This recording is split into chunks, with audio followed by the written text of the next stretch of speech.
Every team, every topic, everywhere. This is Believe. Welcome to Sugar Coated Murder Podcast, a brilliant true crime podcast hosted by two zany sisters, all while baking up delicious treats in their kitchen. Here are your podcast hosts, Karen Devaney and Ann Varner.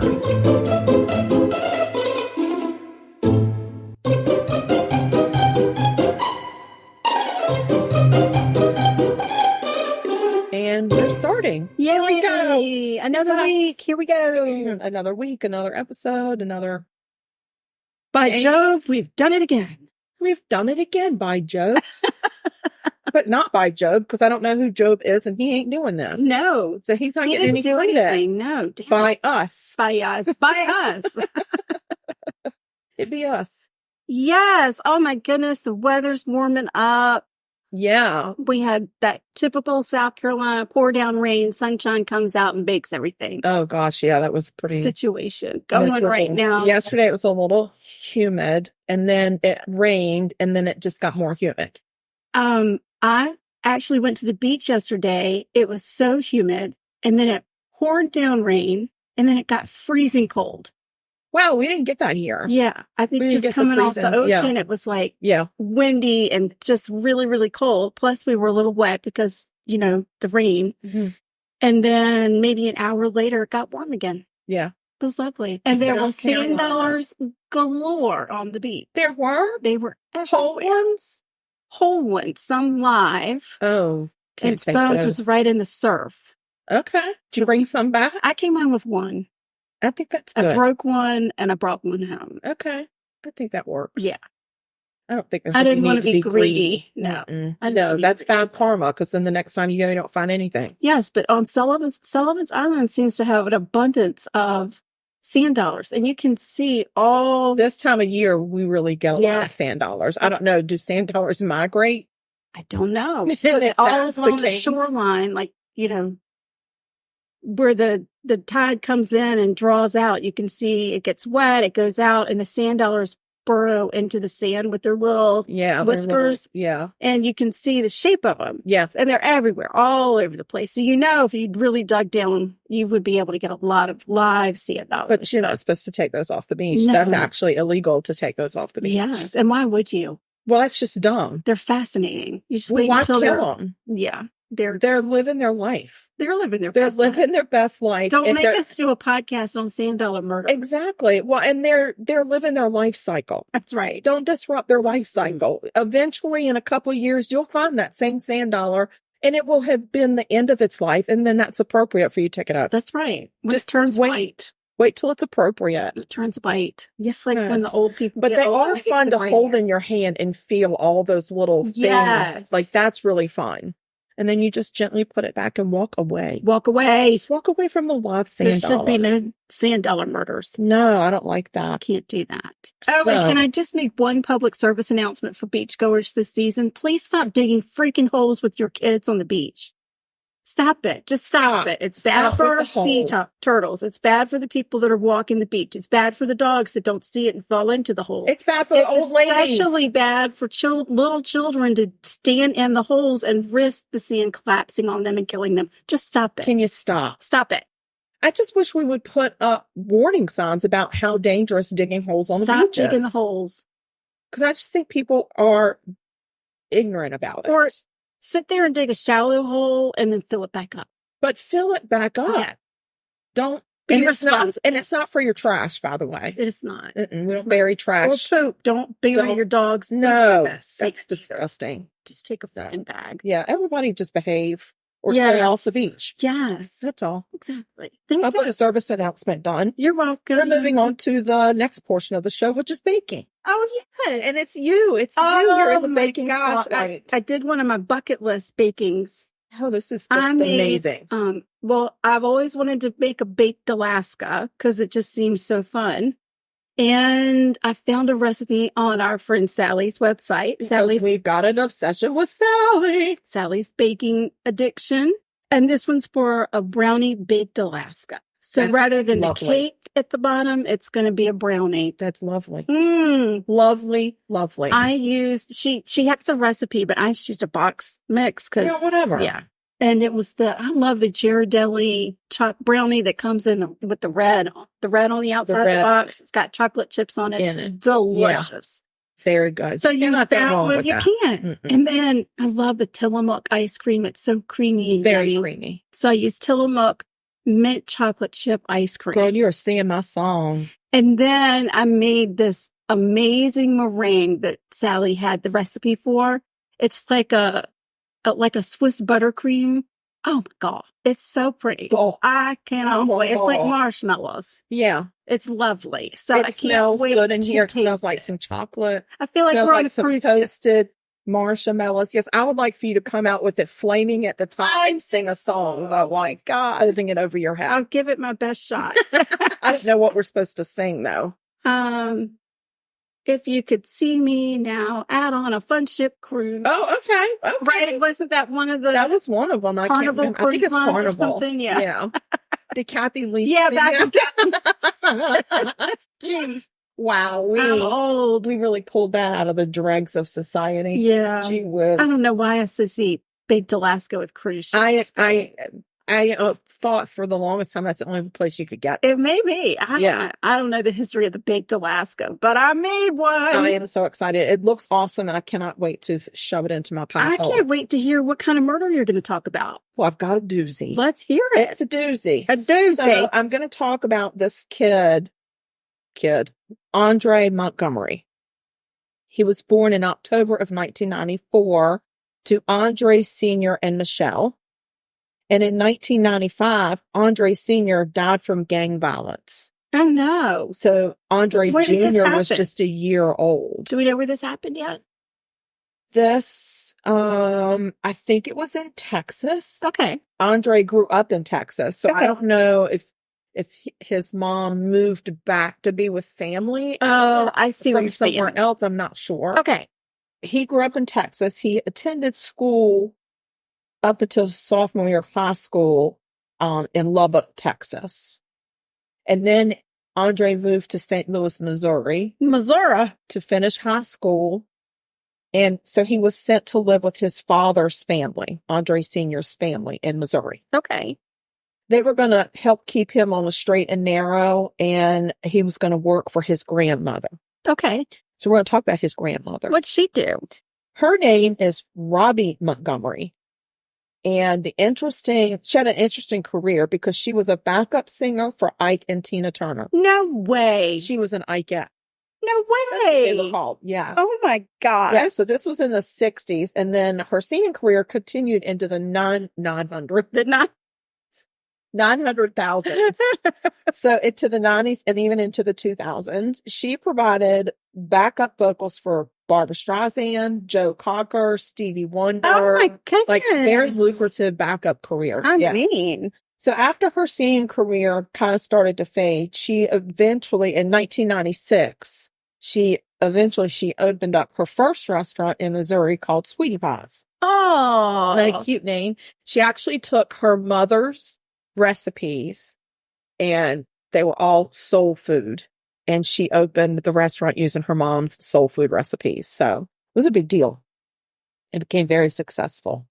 She also, at the time, started a program to hire men coming out of prison that were looking for jobs because, part of your parole requirements are that you have to have a job. Right. So she hired men out of prison to help in her restaurant. Okay. Eventually her restaurants. So it's her way of giving back to the community because, Andre Sr. was her son that she lost to gang violence. Right. And then she had another son named Tim. And Tim actually had been incarcerated for 10 years. Okay. So when he came out, she made him manager of one of the locations. Oh, fun. Absolutely. So, and then in 2011, she started a reality show on the OWN network called Welcome to Sweetie Pies. I thought. Yeah. It's a tickle in the back of my line. I remember watching that. Do you remember it? I do. I Yeah. really, really do. So it showcased her now famous restaurants and her family. Mm. In 2010, this is right before her show on the OWN network started. She actually received a plaque from the director of the Missouri Department of Corrections honoring her work with ex-offenders. Like, she was a big deal. In the community. A big deal. Big deal. In 2013 and again in 2016, Welcome to Sweetie Pies won the Image Award for Best Reality Series from the NAACP. Oh my gosh. So again, Miss Robbie had her shit together. She did. So it made sense for her grandson, who was at risk for maybe not walking on the straight and narrow, to come and live with her. And, you know, other wayward family members would come into her mentorship and stuff. And she was really good at trying to get these young Black men in the right frame of mind to work and be productive and to stay out of the criminal element. So that's amazing. Yeah. We need more people like that. Oh my gosh. Totally. Totes my goats. So, okay, back to Andre. In 2016, he's back and forth between his mom's in Texas and his grandmother's in Missouri. He kind of bounces back and forth. Okay. Because, he's out of high school now, and he was working, like, when he would go back to Missouri, he would work for his grandmother. He was also trying to start a singing career. Okay. So he was doing some recording, and he had a son by now, and so he was trying to support the son so he'd go back and work and get some money and, try to support his son and stuff. Right. So back in late 2015, a robbery had taken place at one of Miss Robbie's sites. Oh, one of the restaurants? Mm-hmm. Oh, no. $200,000 in cash was stolen out of one of her safes. Why did she have $200,000 in a safe? Didn't trust the bank. Or maybe she didn't trust the bank. Maybe she had a project that was getting ready to happen. Maybe she liked having cash on hand. $200,000 is a lot. That's I agree. A lot. That's a lot. So there was a lot of finger pointing within the family. Oh, no. They thought it was an inside job? The employees, they thought it was an inside job. And so Tim, Miss Robbie's son, which was Andre's uncle, actually accused Andre of taking the money. All right. Which really hurt Andre's feelings because he looked at Tim as a mentor. Right. He was close to his uncle. I mean, that was his dad's brother. Right. So Andre had actually gone back to Texas when Tim brought the accusations against him. And Andre, of course, denied taking the money, told his grandmother, I didn't take the money, I didn't steal the money, this, that, and the other. Finally, he agrees because he wants his grandmother to believe him. He agrees to go back to St. Louis to take a lie detector test to prove his innocence. Okay. Did everybody else on the staff have to take one, or was it just him? I think a lot of people took them, but not necessarily everybody. Okay.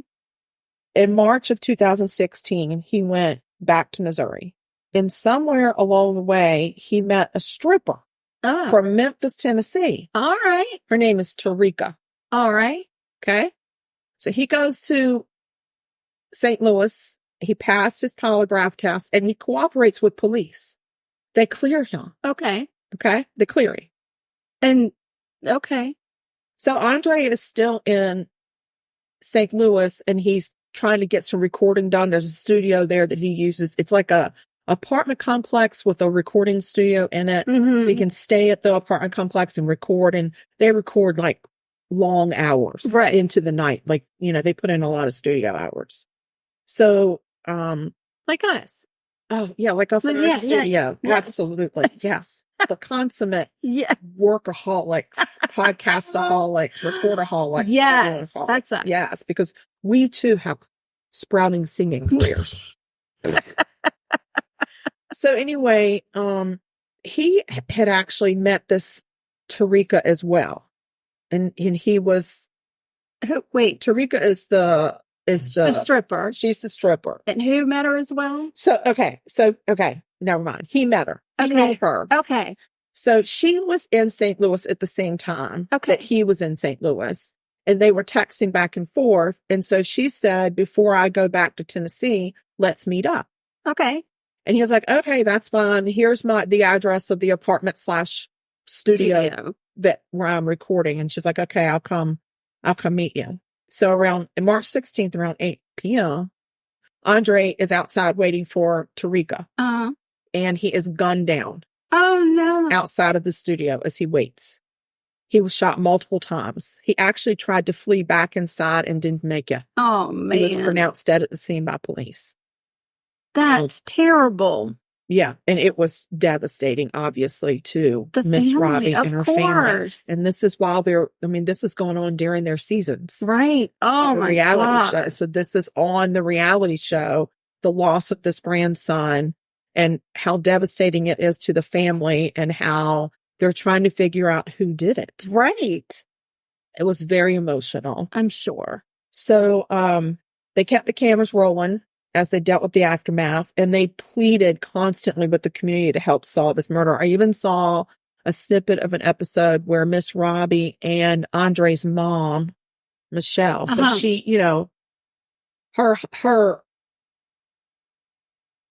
the father of her baby, Andre. Miss Robbie is her mother-in-law. Yeah, it's her mother-in-law. She never married. Right. But that's baby daddy mother-in-law. Yeah, but she remained close with Miss Robbie. Right. Because, they were kind of co-parenting Andre. Right.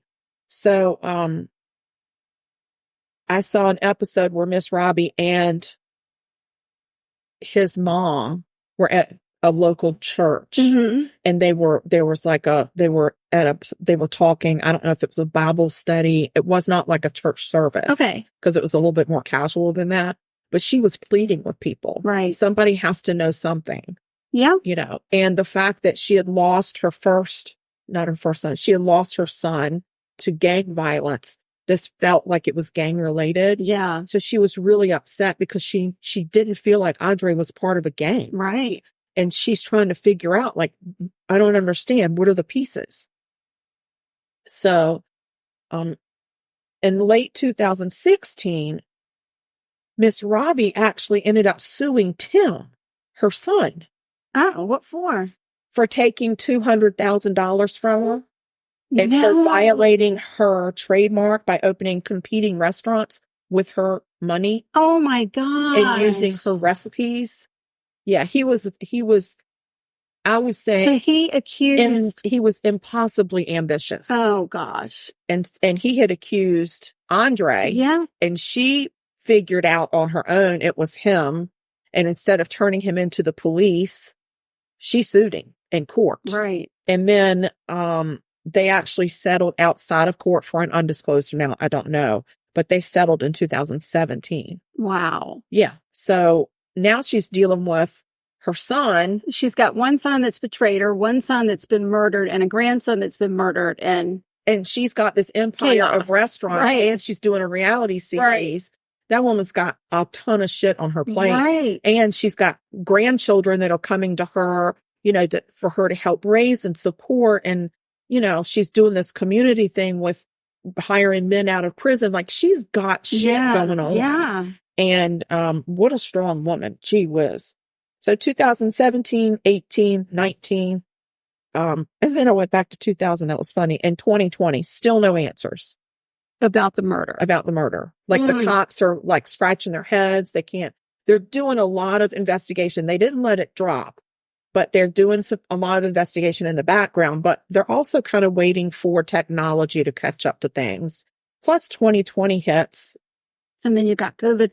Was there any evidence at all? Was there anything collected? Was there, did they have anything to go on? They had some shell casings. But that's it? Nothing.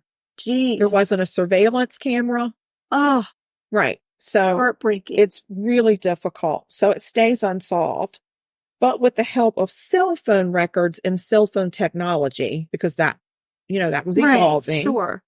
The police were able to identify Tarika as having had that text conversation with Andre. Right before his murder. And it was off of a burner phone. And this was part of the problem. It was on a burner phone. Yes. It's not like they're just going to call AT&T and say, hey, we need the records for this. They got to figure out where that burner phone is. Sure. They got to get that burner phone. It's like with a company that you got to go through that company that has to go to the company that they rent the airtime from. Right. And, like, it's a mess. Yeah.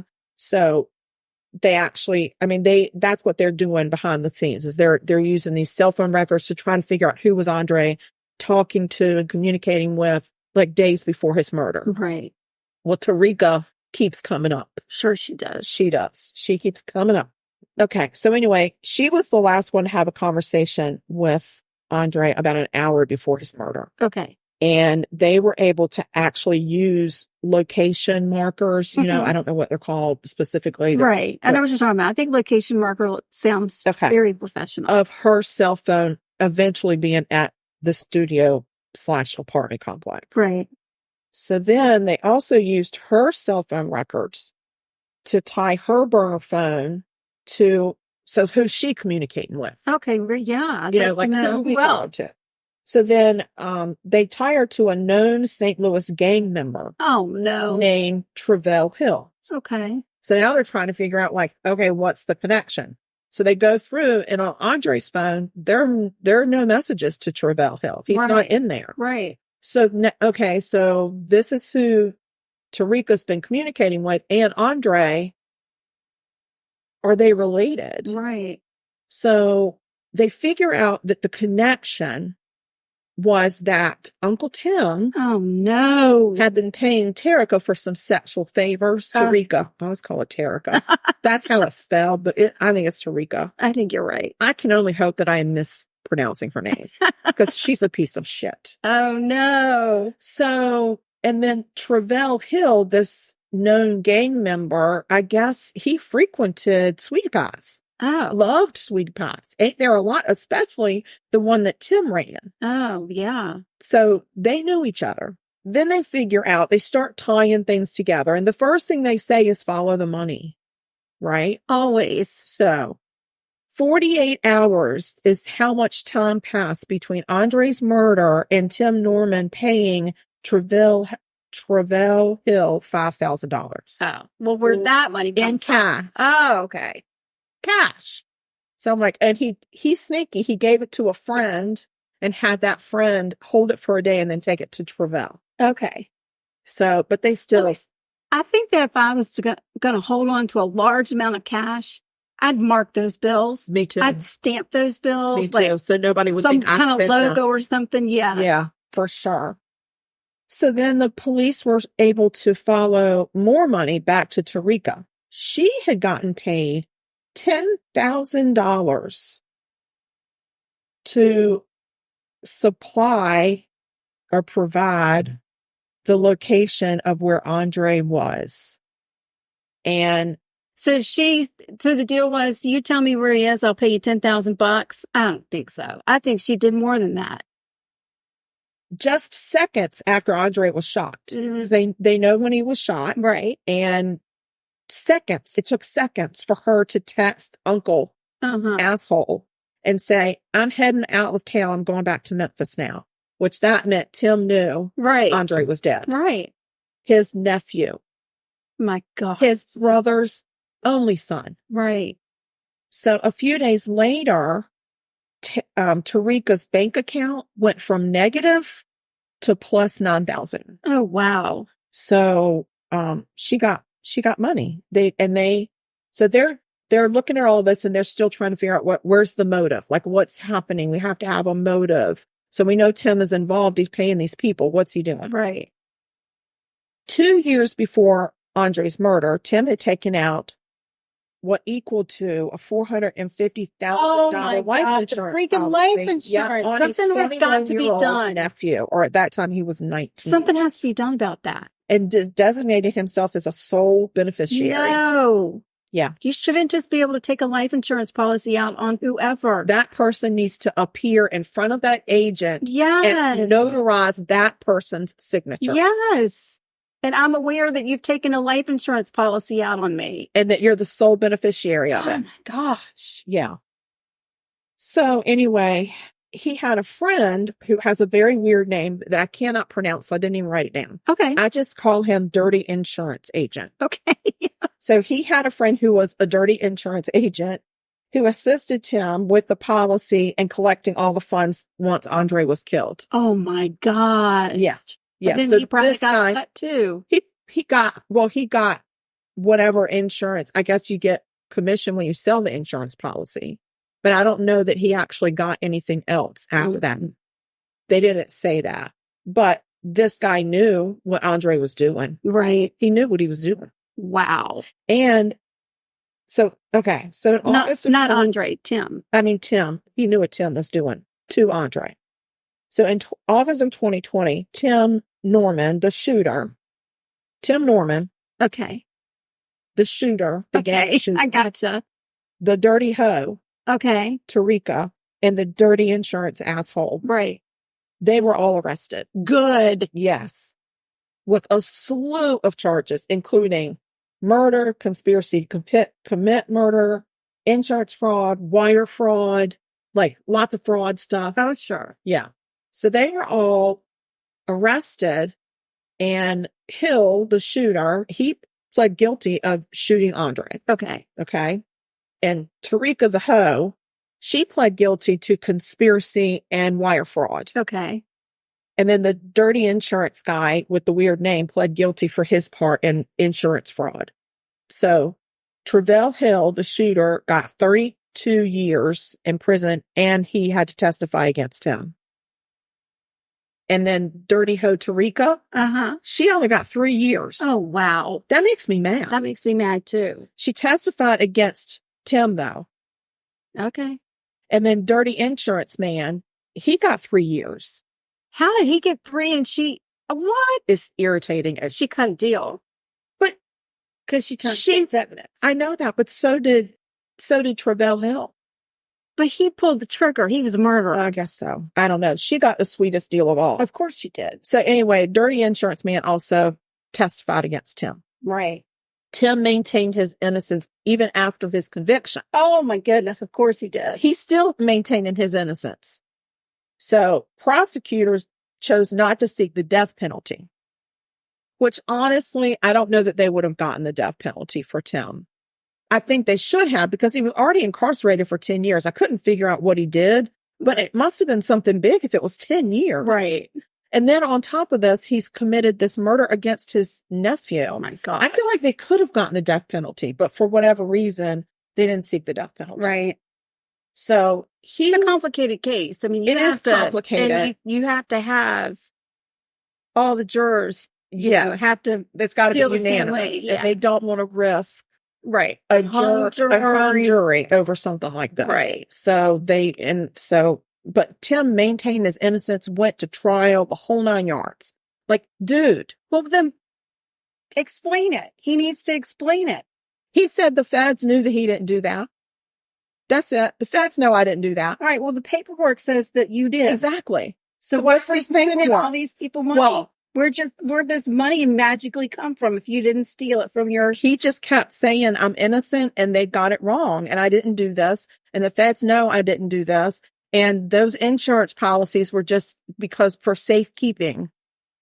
Okay. They didn't have anything to do with the murder. Really? Well, you cashed them the freaking hell out. Right. Within 48 hours of your nephew being dead, you're not mourning your nephew. Right. You're down there cashing out the insurance policy. He just thinks he's smarter than everybody else. Well, that is exactly right. And he's got a very creepy smile. Ugh. Yeah. So anyway, Andre left behind his son, who was 5 years old at the time. But the craziest part of this is that Tim Norman had taken out several life insurance policies, including $1 million on his mother. Oh, no. A lot of people speculate that she was next. Yeah. If he had gotten away with Andre, she was next. She was $1 million. He had taken them out on employees, ex-employees. What? Yeah. Oh, my gosh. Yeah. So what was he doing? And he was in a lot of debt because he was secretly opening these restaurants without Miss Robbie knowing. She must have been devastated. I think she was devastated. And I think I think is like, what do? You've been betrayed by your son, but you love your son. Right. He's been her business partner. Yeah. You know what I'm saying? Yeah. I mean, it was crazy. I mean, I watched a couple of snippets of these episodes. It's not on, I can't find it anywhere anymore. Right. There's a part of a season five, the last episode of season 5, maybe, that I found on YouTube, but mostly I just found podcasters that were talking about it at the time that it happened. Oh, okay. So, a lot of them were like in that area and they were following because of the reality series. Sure. So they were really into it. But I wanted to watch some episodes because I wanted to see Tim post Andre being murdered and what his interaction was. Right. You know, there was I watched a snippet of one episode where there was another one of Miss Robbie's grandsons around Andre's age, Charlie. They called him Little Charlie. And he and Andre had been at one of the restaurants and Tim had accosted them and put his hands on him, punched him. What? And Tim just kept saying, all they ever do is clean. They don't do anything. And I'm thinking, if they're teenage boys and they're cleaning, you should be shaking their hands. Yeah, what else do you want them to do? What do you want them to do? He got mad. They weren't doing something he wanted, and he punched one of them in the chest. Charlie, who was a lot smaller. Right. And so they both, in this scene, they both barge into Miss Robbie's apartment, and they're almost in tears. They're shaking. And they're talking about Uncle Tim put his hands on us. Oh my God. And so Miss Robbie drops everything and said, I got to go straighten out Tim now. And she takes Tim in the back room and says, you can't work here anymore. Right. You can't work here. Like, you're out of control. So, and that was pre-Andre. What had happened after Andre was gone? Like, was Tim, that's why I wish I could see some of the episodes, but yeah. So anyway, Tim is he's in federal prison. Okay. So for how long? He got life. Okay. And in federal prison, life is life. There's no parole. Good. So he will never get out of prison. That's good news. There you go. It sounds like that's where he's most comfortable. I feel like maybe that's where he is most comfortable. And perhaps the 10 years should have just been extended. Maybe. And saved a lot of people a lot of pain. Yeah. Because who does that? I don't know. That's your nephew. That's your brother. Like, they were close. He was helping to raise that kid. Ugh. He really was a father figure. It's somebody who sees no value in But Andre life. was afraid of Tim because when Andre was in Texas and they were telling him he needs to come back for his lie detector test, I did see some text messages where he said, I'm afraid of Tim. Right. I'm afraid of him. Ugh. So. And for good reason. Yeah, but dadgummit. So gross. But R.I.P. Andre, that was senseless. Andre's he's trying to lead a good life. That's like right. He's trying to break out of the generational cycle that their family was in with these young Black males. Right. And he's, his grandmother's working hard. His mom is working hard to help him not get on that path. And he was really trying. He had a son. He really wanted to do good for his son. Right. And then his freaking monster of an uncle. Good grief. Yeah. And Tim had all the charisma. Like, he was the front man for that reality series. Right. Very charismatic, just smile right in your face. Mm. So the prosecutor said there were 2 Tims. There was a public Tim, and then there was a diabolical Tim. Did he have a mask of sanity? I don't know if he had sanity at all. I just think that I think he was dirty. Sounds like low down dirty uncle. Dirty. Dirty. Nobody needs a low down dirty uncle. No, my God, no. No. So anyway, God bless Miss Robbie. Well, thank you for sharing that story. Thank you. I hope you're thank welcome. You for listening. Thank you. You're very welcome. Yeah. I worked very hard at it. She actually, she went to Jackson, Mississippi and opened another restaurant. I kind of wondered how they were doing as a family, if they were recovering. I think that she's continuing to thrive in her business. That's great. And what she's doing is she's setting up generational wealth for her family members to come, for the future of her family. And I have a lot of respect for people that do that. That's wonderful. Yeah. So That's my story. I love Bad it. for Andre. I do too. My He's a God. cute kid too. It's so sad. Nice looking boy. All right. Well, let's eat some baked Alaska. Oh my gosh. Did you bring me a fork or a spoon? A spoon. Okay. All right. Why are you going to eat ice cream with a... I was going to stab it. I will say it's a little hard to cut because that brownie is, I froze it overnight and so basically you just bake your brownie in a cake pan and, you take that ice cream. It's 2 containers of ice cream. Oh my God. And you actually put them in your KitchenAid or use beaters or something to make it real creamy, like mix it all together. And then you put that in a dome shaped bowl. Pack it down real good, stick it in the freezer, bake your brownie, take it out, let it cool completely, stick that on top of the ice cream, and stick that back in the freezer. But before you put your ice cream in the bowl, you need to line your bowl with saran wrap. Oh, that makes plastic sense. wrap. Oh, yeah, because I was way, wondering how the hell you got that out of there. Yeah. If you do that, then it's real easy to pop out. Okay. So, and then once I put the meringue on, I didn't toast it. I just put it back in the freezer. And now I've just before you came up, I toasted it. Which is why it smelled like marshmallows in here. Yes. And I thought we were having s'mores. I was looking for the campfire. Yeah. And then you just keep it in the freezer if you don't eat it all in one sitting. It's a lot to eat. I mean, it's a lot. Yeah. It's beautiful though. The layers. I love the layers. Oh, it's so pretty. It's pretty, girl. I can't wait for y'all to see it. Oh, it's so good too. But I will say the brownie needs help getting cut. Yeah, it freezes. So it's not like cake. Cake doesn't really freeze. Right. Yeah. So it still stays a little soft. So yeah.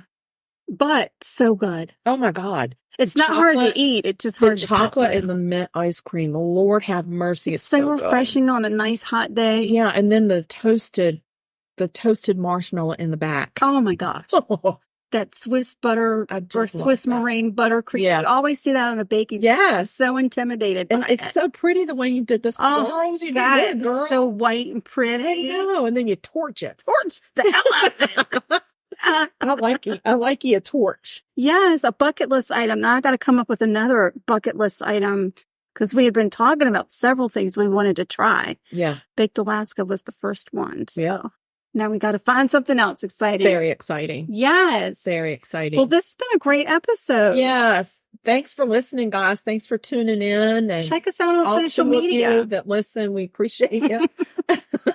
Find us on Facebook. We have a Facebook page, Sugar Coated Murder Podcast fan page, or just Sugar Coated Murder Podcast. Yeah, we're on Facebook. We're on there. We're on the Twitter.